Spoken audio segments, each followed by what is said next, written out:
Hey, it's Lulu. This is Radiolab, and it's summer. In the past, there has been hot girl summer. There's been hot vax summer. This summer, arguably, it's kind of turning into hot diarrhea summer, the one that no one wanted. But we here at Radiolab are offering you something different, which we are calling Cold War summer. Or I'm calling it that because we just realized this will be our third story that involves the Cold War in a month. This one is really special. We're bubbling it up from the archives. It's a tale of espionage. It's a real whodunit that involves submarines, periscopes, hydrophones, a bunker. And I didn't see the answer coming. Enough out of me. Let's jump into this tale. It comes from the archives. It was reported by Annie McEwen, and it is called Red Herring. Oh, wait, you're listening? Okay. All right. Okay. All right. You're listening to Radiolab. Radiolab. From WNYC. See? Yeah.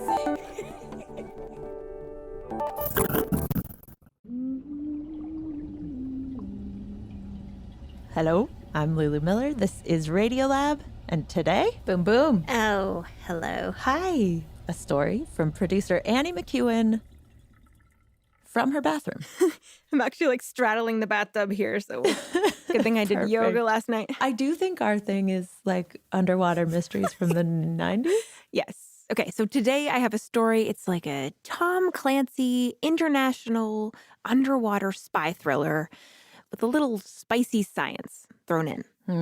All right, I am grabbing my popcorn. Take me away. Yeah. Okay, let's begin with... Yeah, okay. Thank you, Magnus. Magnus. No problem. Yeah. How do you pronounce your last name? It depends on where you come from. So most Americans would say Wahlberg or Wahlberg or something like that. Yeah. What do you say? Well, that also depends. In Sweden, it's Wahlberg. Oh, wow. But in Denmark, it becomes a bit more like Wahlberg or something. Wow. Yeah. Okay, anyway, Magnus is an associate professor At the University of Southern Denmark. where he studies underwater sound. Yeah. So let's start off in 1981. Yes. Let's go back to that time.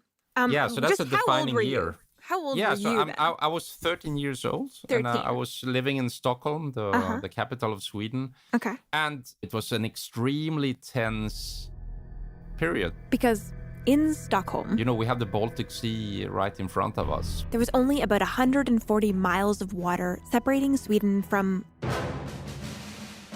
The Soviet Union.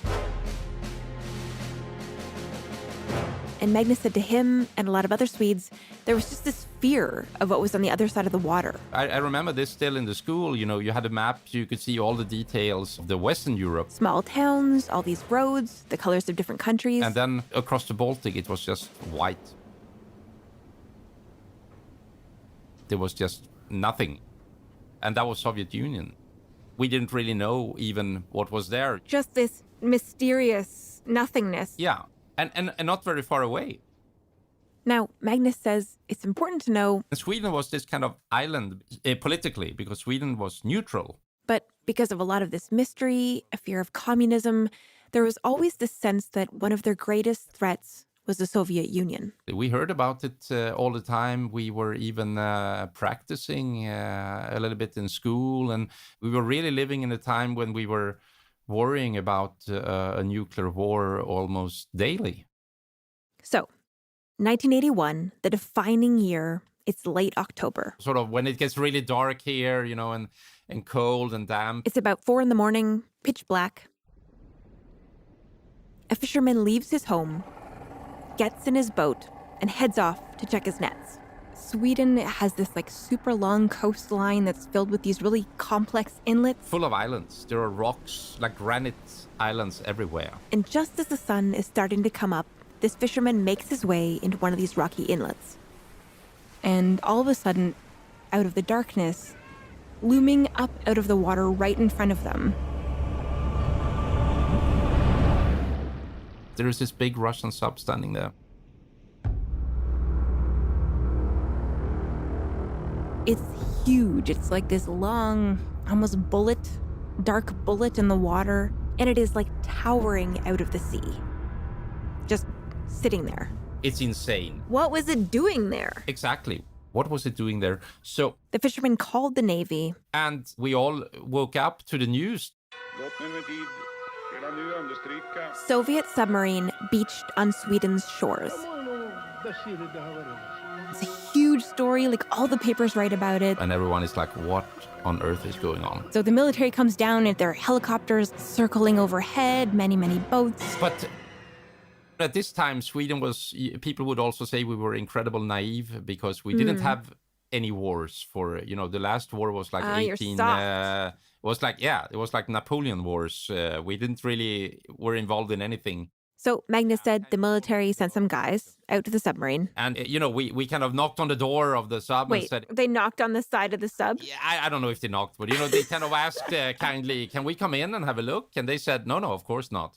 Okay. And, and then they said, oh, okay, sorry about that. But there were some clever physicists. They parked a small boat beside of the sub. And through some clever measurements, they could measure that there were nuclear, weapons inside. Oh, scary. We have these defining moments for a nation.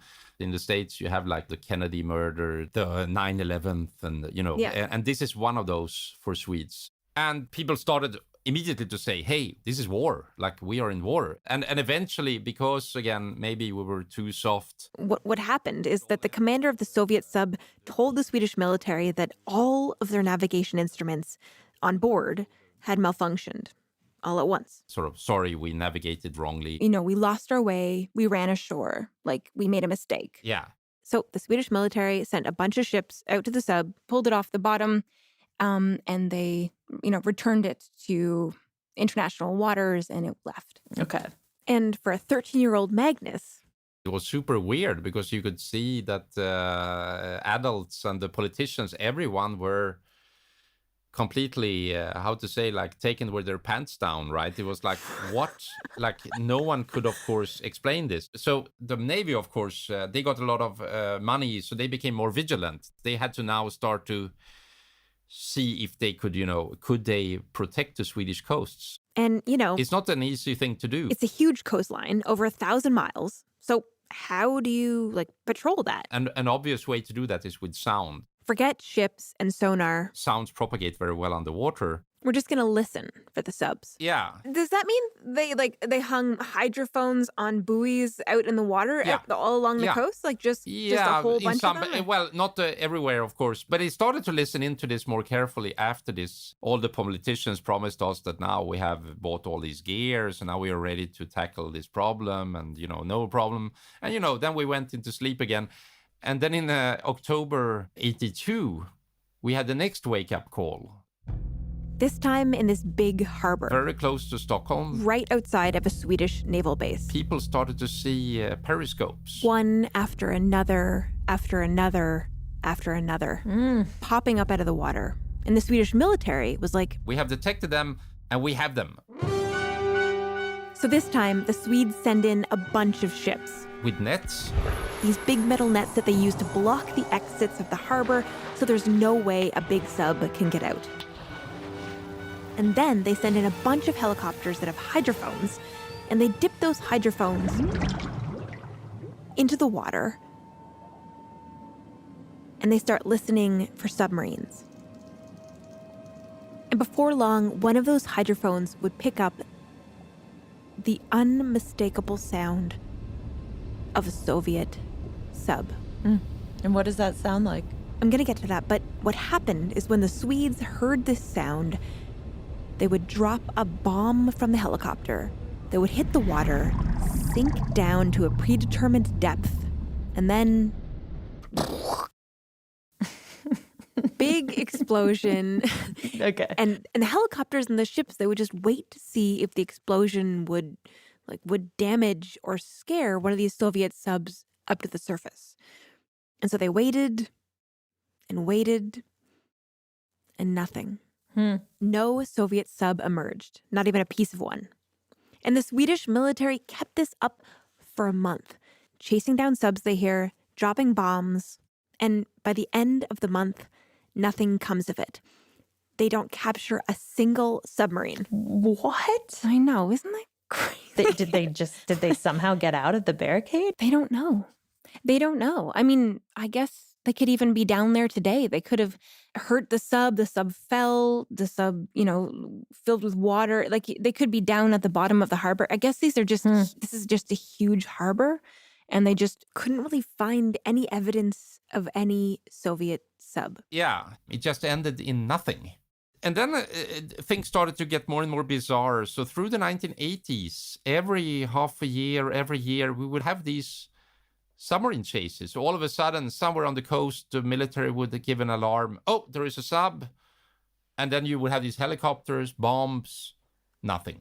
Really? And then 6 months would pass. Once it was right outside the Royal Castle in Stockholm. So were people getting annoyed? Like, come on, crying wolf a little bit? Or are people still very afraid? I think, the Cold War is still going on. Magnus said there was just this fear. The bear is coming. The Russian bear is coming. We just have to spend more money to find them. Were they still seeing periscopes? Yeah, so that's the thing. What did they see? 80s or what? What were they hearing and seeing? Yeah. So they started to ask people, if anyone sees something, you should report it. Call this number, call the Swedish military. And they got tons of calls. Many thousands of observations. But then the problem is, it's just like on a crime scene. If you ask people to say what they saw, it's a long structure sticking up from the water. So is that a periscope or is it a boat?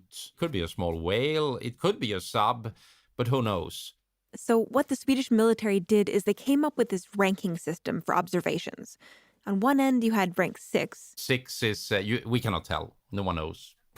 Could be anything. Okay. And then you have rank 1 is a definite sub. Definitely a sub. Okay. Now, the thing is, for a rank 1, definitely a Soviet sub, pretty much every time in the report, it said... We heard the typical sound.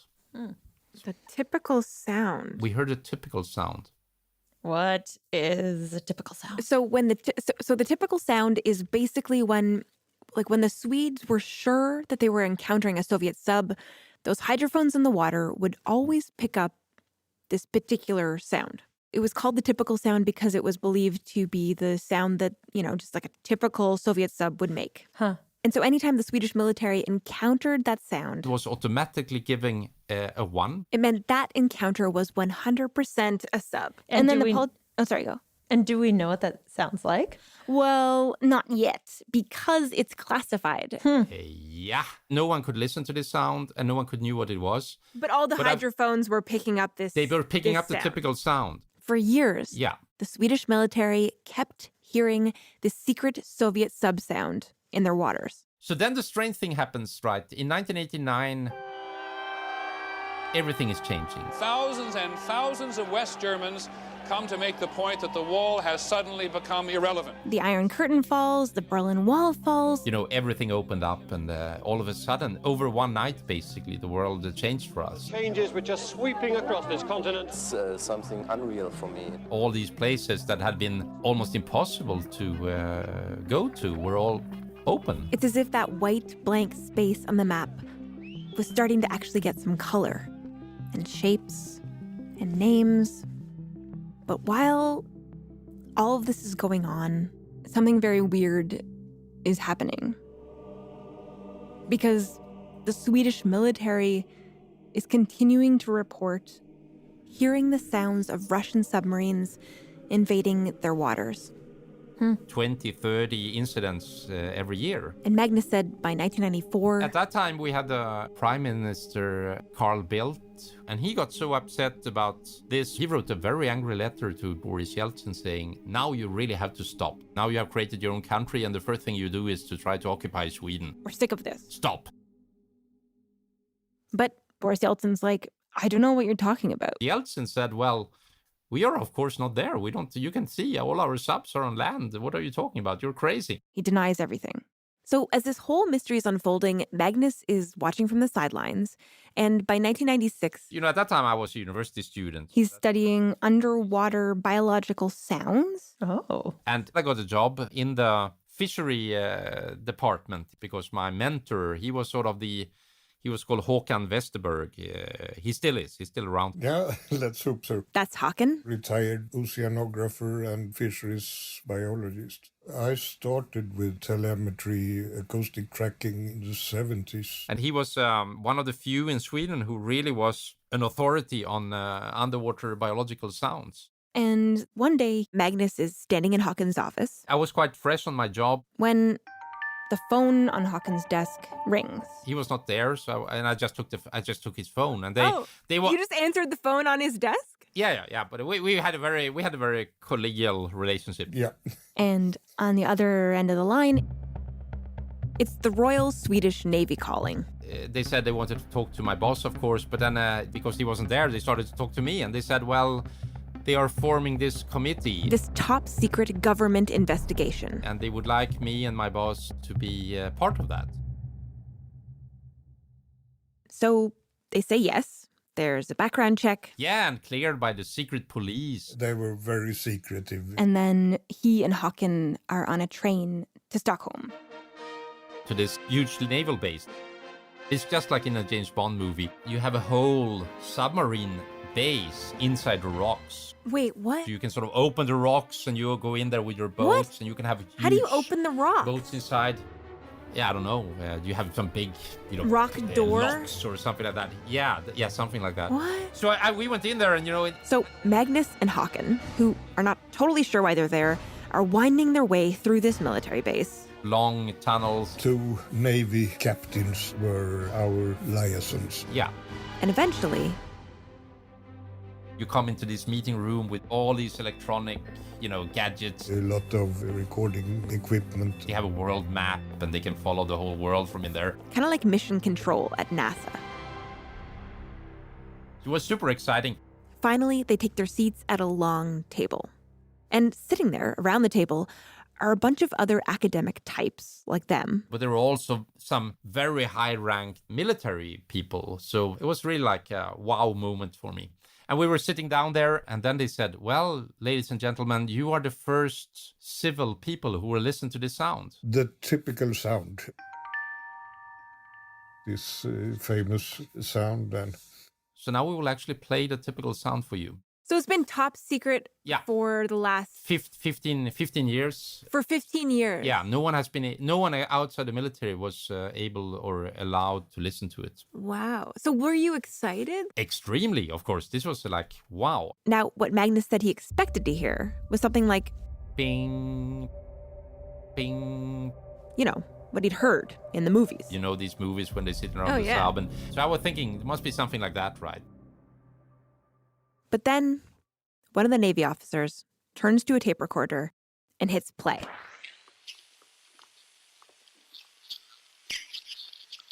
And this is what comes out. Huh. God, are they picking up voices?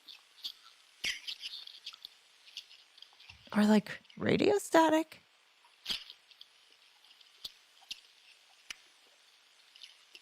Huh, so that's always what it sounds like? Yeah, this is the sound they've been recording every year since that first sub showed up. It's intriguing. It sounds a bit like a few Donald Ducks at a very long distance. So What? if you have What do you mean? Well, like Donald Duck, this kind of his voice.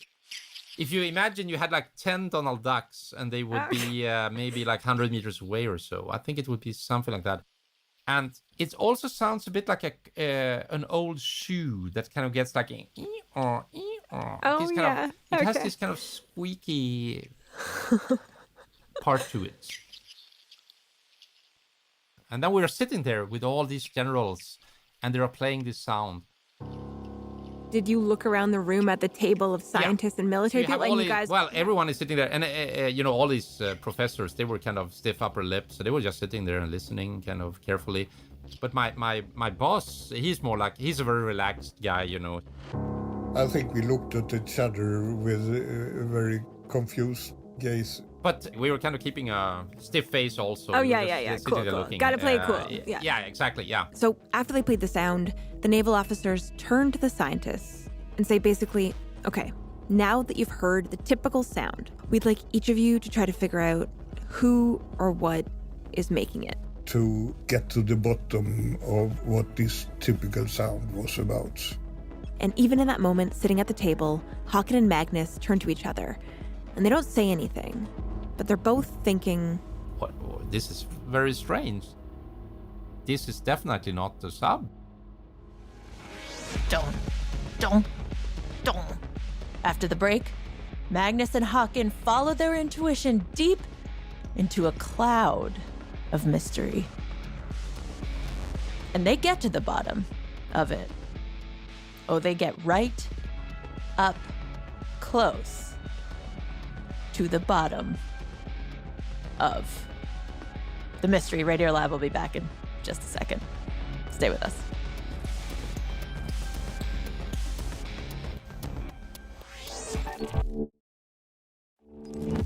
Radiolab, Lulu, Annie, military crises trying to be averted by biologists. So after the meeting, Magnus and Håkan are standing outside, Just standing there having a cigarette. talking about the sound. It sounds a bit like a popping sound. The sound when you fry bacon, And both of them thought, that this must be a biological sound.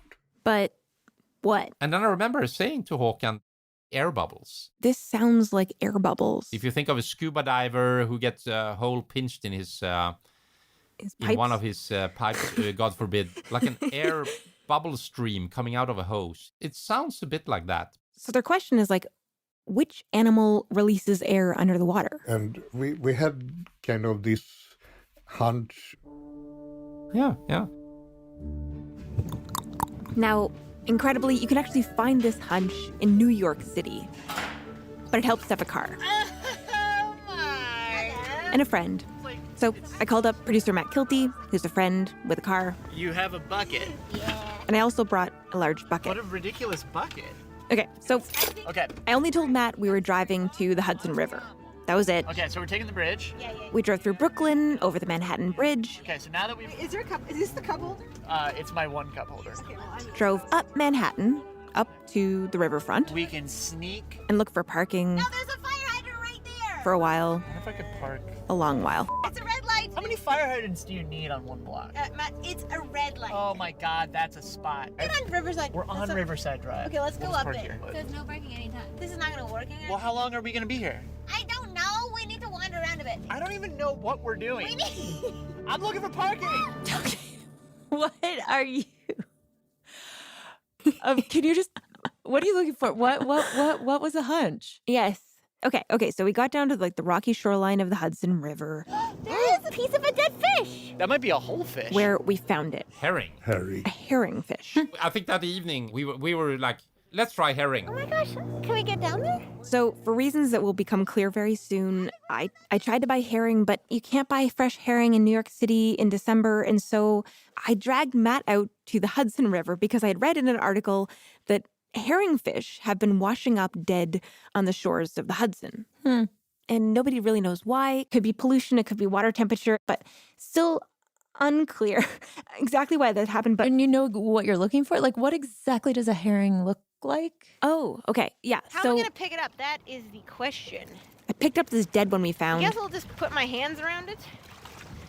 Oh, And very slippery. Whoa, herring are, very big. I don't know, maybe 10 inches, Big dead fish. shiny. Wow. They are the silver of the oceans because there are all these reflections from their scales. They just kind of look like, it's like if a kid drew a fish, it would be this fish. Yeah. But the really important thing about a herring, the whole reason why Magnus and Håkan had this hunch, is because of what is going on inside of a herring. Now, Lulu, I know you've written a whole book about why fish should not be called fish, but have you ever, wondered how does a fish just float around in the water? I don't think I have actually wondered that. Let me go ahead and tell you. So it turns out in most fish, they have this thing called The swim bladder. the swim bladder, which is basically this tiny sac Filled with gas that regulates the fish's buoyancy. similar to the buoyancy tank of a submarine. So if you're a fish and you want to, go up or down in the water column, you do this by either pulling air into your swim bladder sac or pushing it out. And most fish do this through their bloodstream and their gills, which means it's quiet, silent, like basically invisible. But not the herring. The herring is different. Yeah. The herring is special because they have a canal straight from the swim bladder to the anal opening. So when a herring needs to get air out of its swim bladder, it basically pushes it through this canal, out its butt, into the water. And Magnus says when this happens, you will have this sort of small string of air bubbles. Which he had a hunch might just sound like bubbles coming out of a hose underwater. Yeah. So his guess is like this submarine sound is actually just bubbles that come out their butt. Uh-huh. So his guess is fish farts. Yeah. Okay. Technically, these are not farts because they do not come from like digestive gases. Okay. But this makes me feel better. I feel like I can continue to engage with this story. Are you like anti-fart or something? I'm just very grossed out by them. Yeah. What? Like are you not? No. Well, How are you? What? Okay. Why are you? It's like even saying the word makes me like, I'm like, I don't want to be in this space even linguistically, let alone aromatically. God, this is like, wow, that's so interesting. I would never. How are you not? Because they're the funniest thing in the world. Because they're a thing we all do. If we can't, that's upsetting. They make you feel better immediately. Like even animals like find them funny. Kind of. I don't know. They're wonderul. They connect us all immediately. They connect us all. Okay, yeah. I just appreciate the meaning you draw while also being simultaneously relieved. These are not actual farts. Carry on. Okay, so Håkon and Magnus, they now had their like fish fart theory, but now they needed to figure out, did the fish fart actually sound like the submarine sound? And we approached that rather crudely. Basically, Magnus went to a fish shop. Bought a couple of herrings. That were dead. Went to the lab. Rigged up a hydrophone. Okay. You hold them. And then Magnus took this herring, submerged it underwater. And I squeezed it. It's so weird to squeeze a fish, though. It's very weird. But I squeezed it pretty hard. I don't think anything's coming out. And he just kept squeezing it. So it was like kind of... Oh, what is... Oh, it's poop! I made it poop. It was like a really big blur of, hearing poo and things coming out. I'm sorry, fish. Okay, toss him over. So then... You want to squeeze one? Håkon tried. You should get this feeling. It's a weird feeling. Okay, sure. Maybe this will be the lucky I got the one. magic touch. Wait. I got them fart fingers. He put the herring in the water. Squeezed it. Gently squeezing. Gently. Gentle. One little butt. And then... Oh! Bubbles. Such bubbles. It was a tiny little bubble. Okay, that's good. You do have fart fingers. And then you would hear this kind of very airy, poppy sound. This kind of the perfect, typical sound, we thought. Turns out they thought wrong.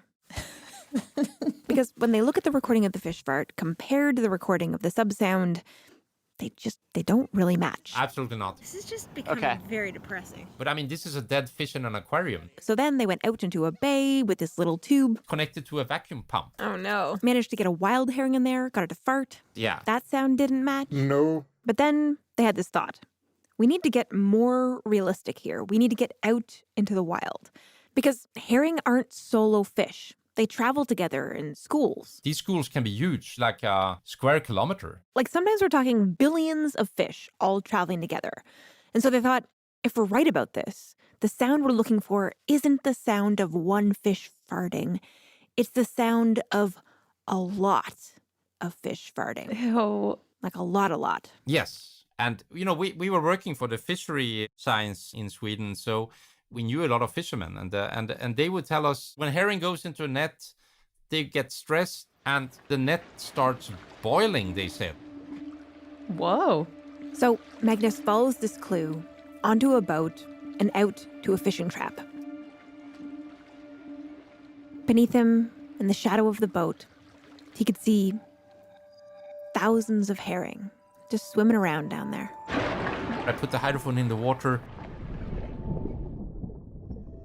And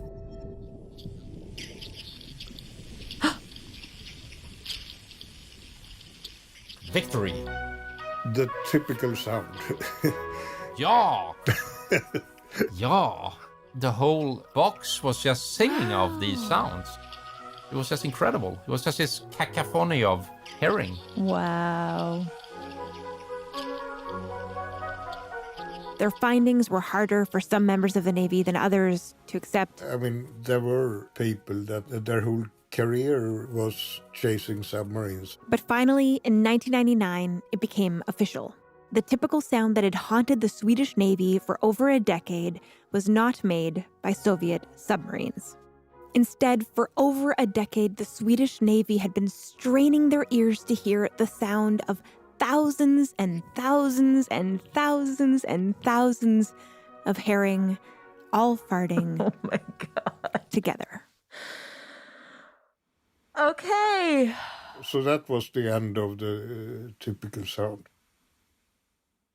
Man, I just can't believe like you guys so quickly had all these ideas, but why did the military not think for 15 years? Like, are there no scientists in the military that would have any of your experience, or like why was it? Yeah, so I think they didn't have the know-how, and the other thing is this whole thing of the military having this culture that you keep things secret, which means that it's very hard to have like an open, and it's very top-down, so it's very hard to have an open discussion about, like a scientific discussion going on around these topics. I mean, now I make it sound like they're very different from the rest of us, but in a way they are just human beings, and you can easily wind yourself up in some kind of explanation. If you have a few authorities telling you how things are, you can easily start to collect evidence that must be how it was. Magnus told me that the Swedish military actually used sonar to investigate this sound. And what they saw on the screen in front of them was that sound coming from an object, and then they would watch that object split apart. Divided into two. Oh. And then divided into four. And then it could go back into one again. Whoa. And now we can guess that what they were probably seeing was a school of herrings splitting apart again. But at the time, this was a Soviet sub. So they must have thought these subs are like super high tech. Exactly. They had people investigating how can it be that Russia can build a sub that can sort of be decomposed into 2 and to 4 and then back into 1. No way. You have like military scientists sitting and trying to build a model of a Russian sub that can sort of disintegrate into 4. I mean, it doesn't make any sense. That is amazing.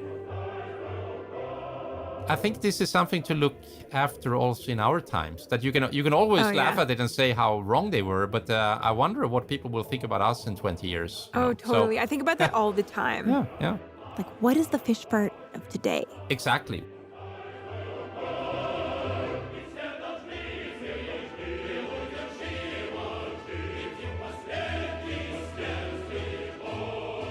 There's just one more little thing that I take away from this story, because as I was doing research, I learned that herring have just been fished forever. Yeah. Like, really fished. All these Scandinavian countries, they were built on herring, basically. It's kind of, right. It's been what people have been eating and fishing for thousands of years. Right, and not just that, like cities have been founded on it. Cultures have been founded on it. Yeah. Like millions have been made, and these fish have just been like running for their lives for millennia. Yeah. And it's like in this one moment, or in this one decade or period of time, like herrings just got back at humans in some way and like gave them a wild chase, you know? Yeah. And just for once, they had the power and the upper hand. They played an important part of a country's foreign policy. Yeah. Yeah. It's almost like in the end, this story is just a very long-winded fart joke on us humans. Yeah, exactly. It is. That's what it is.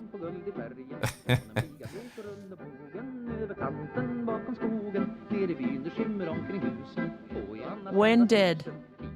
See what you did there, McEwen. This very long-winded fart joke was bravely reported by Annie McEwen and beautifully produced by Matt Kilty, Annie McEwen, and Sarah Kari, with sound design by Jeremy Bloom. Reporting and translation help from Magnus Ormstad. Huge thanks to Ben Wilson, who's done his own fascinating research into the herring toots. And to Ola Tunander, Hans Gordon, Andreas Timmelstad, Klaus Helmersen, and Meg Bolz. Catch you on the flip, friends. May your sanity stay intact.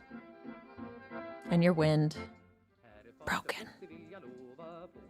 Natt vill ingen sova. Här är skämt och skratt och glada miner. Alla flickors ögon skiner. Dansmusiken sätter fart i bena. Skogens starka jätte ser man skena. Med en vacker jäntas arm om halsen. Runt omkring ett trestegsvalsen. Hi, I'm Gabby. I'm from the Bay Area, California, and here are the staff credits. Radiolab is hosted by Lulu Miller and Latif Nasser. Soren Wheeler is our executive editor.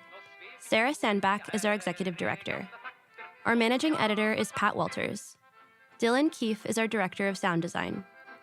Our staff includes Jeremy Bloom, W. Harry Fortuna, David Gable, Maria Paz Gutierrez, Sindhu Nainasambandan, Matt Kielty, Mona Modgauker, Alex Neeson, Sarah Kari, Natalia Ramirez, Joanna Strogatz, Anissa Vitze, Arian Wack, Molly Webster, and Jessica Young, with help from Gabby Santos and Maya Appleby Melamed. Our fact-checkers are Diane Kelly, Emily Krieger, Natalie Middleton, Angeli Mercado, and Sophie Samai.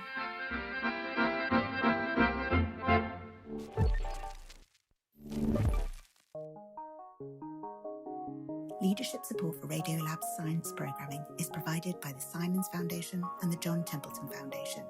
Foundational support for Radiolab was provided by the Alfred P. Sloan Foundation.